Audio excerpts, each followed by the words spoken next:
Every decision you make is a step toward forever. So step in the direction you want to end up. Listen, you don't get your best life now. You get your best life then. Quit trying to get such a, in my opinion, demonic book, Getting Your Best Life Now. No, I want a good life now. I want a good life with my wife and a good life with my kids and my grandkids and my church. I want a good life now.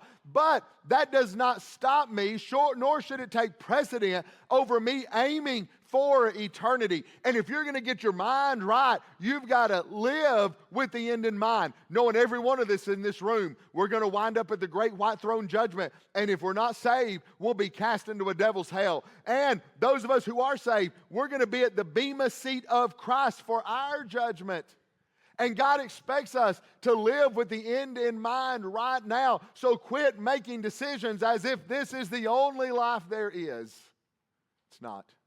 Number two, the second thing I'll tell you is get your name in the book of life. One day that book will be opened, and if your name isn't in there, your eternity is the lake of fire. Don't gamble with forever.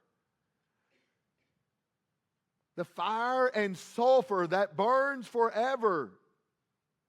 Unless your name is written down in the book of life.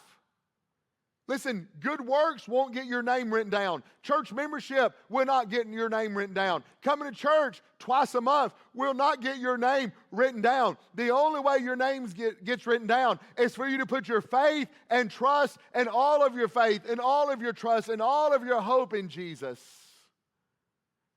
Jesus said in John 14:6, I am the way, the truth, and the life, and no man comes to the Father but by me. If you're here today and don't know Jesus, get your name in the book of life. Listen, number three, if you're a Christian, you lay your life down for heaven. If eternity is real, your time, your money, your family, your future, it all belongs to God. And whatever you're holding back today, there's some of you here holding back from God.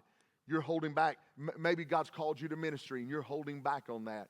You know you ought to be tithing and you're holding back on that. No, here's what God has said, that you are to lay your life down for heaven. That means I ought to be more concerned with treasures in heaven than I am treasures on earth. Again, nothing wrong. God never condemns treasures on earth. He condemns treasures in earth taking precedent over treasures in heaven.